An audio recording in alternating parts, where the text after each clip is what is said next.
Get in, get the loot, and get out. Those are the fundamentals of any extraction shooter, and the upcoming Exoborne is no different. But Exoborne takes this proven formula and cranks up the action even further thanks to superpowered exo rigs that enhance both your strength and mobility, wild weather effects, and everyone's favorite video game gadget, grappling hooks. I got to play about 4 to 5 hours of it at a recent preview event, and while I didn't exactly walk away hungry for one more drop, I do think Exoborne has the potential to make a big splash in the extraction shooter scene.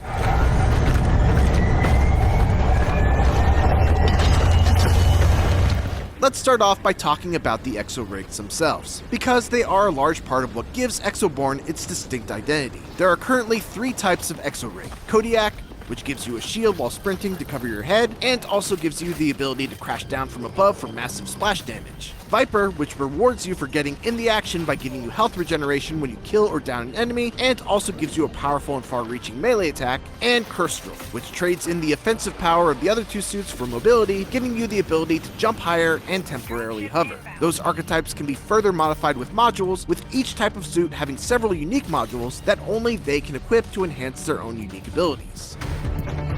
Personally, I enjoy the satisfaction of being able to swing in like Spider-Man with my grappling hook, and then crash down with the Kodiak's power slam, and completely devastate everything in the surrounding area. But the other suits were fun to play around with as well. That Exoborne only offers 3 suits definitely feels limiting, and there's certainly room for other types of suits with different powers, but developer Sharkmob was unable to comment about plans for future exo rigs at this time.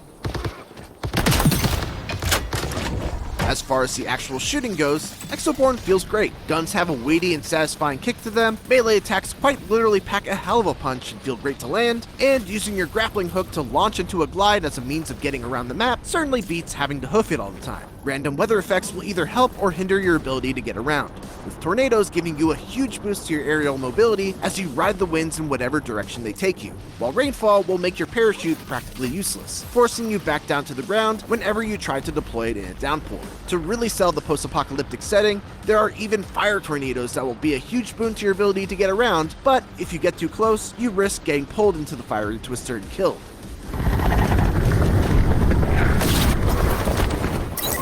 Risk versus reward is the driving force behind virtually every aspect of Exoborne's design. When you drop in, a 20-minute clock will start counting down, and when it reaches 0, it will broadcast your location to all other players. You'll then have 10 minutes to extract, or you'll be kill switched on the spot. At any point before that, you're free to head to an extraction point and call for an extraction, if you have the cash to call the transport. But the longer you stay, the more loot you stand to earn. Loot can be found all over the place, on the ground, in containers, on the dead bodies of AI enemies, but the biggest prize will be other human players, as you'll be able to take whatever they brought in and whatever they picked up. In addition to standard loot, the big prizes in the field are artifacts. These are essentially loot boxes with several pieces of valuable loot inside, but you only get to claim their contents if you successfully extract with them. You'll need more than just the artifact as well.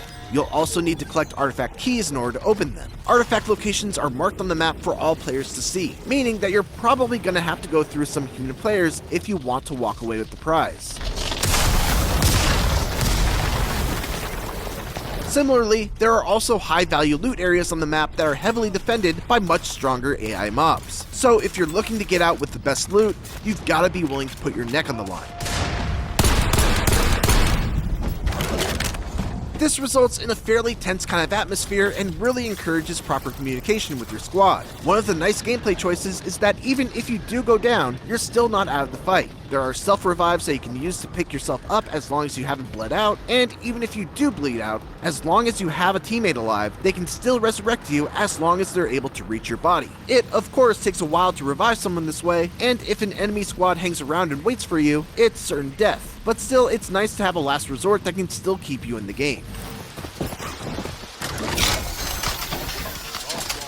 I came out of my demo with 2 major concerns regarding Exoborne. The big one is that this really seems like a game that demands to be played with a close group of friends. You can play solo, sure, and you can fill your squad with a bunch of strangers if you'd prefer to go that route, but both of those options are obviously not ideal.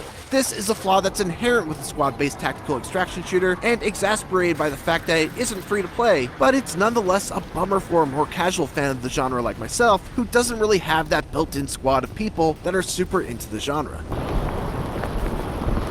The other issue is that as of right now, I don't know what the late game of Exoborne really looks like. Game director Peter Mannerfelt told me that they weren't prepared to talk about late game at the moment, but that generally it will be about PvP and how you compare yourself to other players. Hopefully Sharkmob has something specific planned for that, because while PvP was fun whenever I encountered it, there was too much downtime between those skirmishes to make me look forward to going back in purely for the PvP experience. We'll see how Exoborne continues to shape up as it launches its playtest from February 12th to the 17th on PC. Thanks for watching, and for everything else, keep it here on IGN.